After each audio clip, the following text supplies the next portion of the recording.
All right, exciting stuff. And we're live, of course, so anything could happen. Now, earlier in the show, you checked out the trailer for Transformers Fall of Cybertron, the highly touted return of the Autobots to game consoles, but seeing is one thing, playing it's another. Here with me to have an exclusive demo of the game is Matt Tieger. Matt, step in here.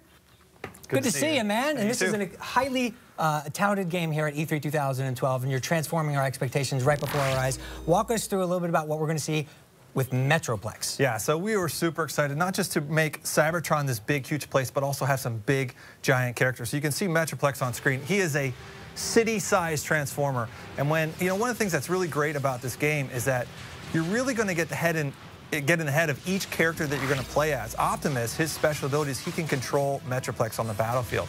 So in this case, you're going to see it right here. He can call down some artillery strikes, which it is no end of fun, right? It really are just wrecking the battlefield. Using his special ability is just super fun. You have other characters with grappling hooks, and of course, we've talked about Grimlock before. It can turn into a T-Rex. All fun stuff. But when you're controlling a city-sized transformer, you don't get that in any other game. Something we're really thrilled to be bringing. Did it present any design challenges to you with the individual characters, particularly Metroplex? Yeah, well, look how big he is, right? I mean, the spaces that you're going to see, we're using the Unreal Engine, which is fantastic.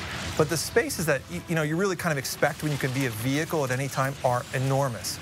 And then when you add this vertical height with this gigantic character, we pushed the engine as far as we could in terms of the size spaces that we could bring, as well as keeping the visual fidelity where we wanted it. Yeah, no, obviously you guys have spoken about how this is important for you to get to the root of what it is to be a Transformers game. What was that for you? Well, it sounds really silly, but the root of Transformers is transforming. And, I think what we really did is embrace that, embraced each character's abilities, their vehicle, allowing you to choose. Do you want to play these spaces mostly in your vehicle form, mostly in your robot form? It's really up to you, and I think that's what makes a Transformers game great. Yeah, a lot of different gameplay styles going from character to character too, right? Yeah, so you've got certain characters where it's a bit more, I hesitate to say stealth gameplay, but kind of a different pace where you're kind of in control and you have the ability to turn invisible. It's our version of stealth. Other ones with grappling hooks where you're really so vertical in how you can move and manipulate the environment.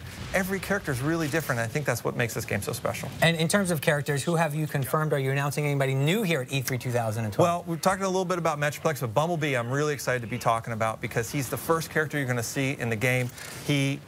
You innately are going to understand and care about these big robots. One of the big things for us was that, how do people really care about these big, giant, alien transforming race? Right. Bumblebee's a great kind of entry point into that. And the level where you play as him is also ripped straight out of G1. The experience you're going to get is the Ark and the Nemesis going right into the space bridge wormhole. It's a wash of nostalgia. Obviously, franchise fans have been tracking this for a long time, but now they're going to have some customization options as well, right, to build out their own universe with Transformers. If there's one thing I'm the most excited about that the fans really get their hands on, it's customization. We cut up all the bodies into multiple different parts, so you can really build this Transformer that you think looks amazing. And I guarantee you, if you're a big Transformers fan, even if you're not, if you just love customization, which I know lots of people do, you're going to spend tens of hours just in the menus, not even playing the game, just in the menus, building that perfect Transformer. What can you customize exactly? So you pick the head, chest, upper arms, lower arms, you pick the legs, the wings, the wheels, the tank barrel, if you're a tank, and then, of course, you got the colors, but then we added this special thing.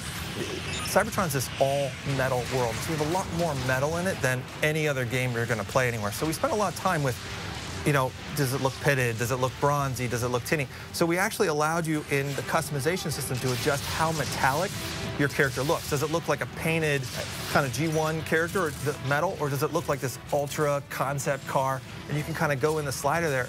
What's great about it is it's kind of a color options multiplier, because yellow, for example, looks completely different painted metal as it does metallic. So you're really going to spend a lot of time just getting it to look the way you want. Back on the single-player side, obviously the game is filled with these set-piece moments. Talk a little bit about. Yeah, well, look at. I mean, this is gigantic. This is amazing right here. Right? So yeah, so there's, I think that's a huge expectation in Transformers and the world of Cybertron. And with this character Metroplex, you're controlling him, and I know the first instinct is, oh, well, he only ever calls in artillery strikes.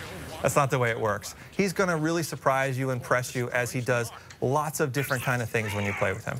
Did you have any problems scripting out moments where you had to dial it back a little bit, or are you going full throttle with this? Well, I think we went as far as we could from a technical point of view. Because he's so big, you were asking earlier about the big environments and the big spaces. That was kind of the limiting factors. You know, the draw distances that we have in this game are colossal. So that was the... It's a whole new engine, right? Well, we're using Unreal 3, Okay. which is phenomenal for us. We've used it multiple times, and we love using the engine. But the space demands that we have are so gigantic. Awesome. Awesome, Matt. It's looking fantastic. We appreciate the world premiere of Metroplex here, so thanks for stopping by, Matt.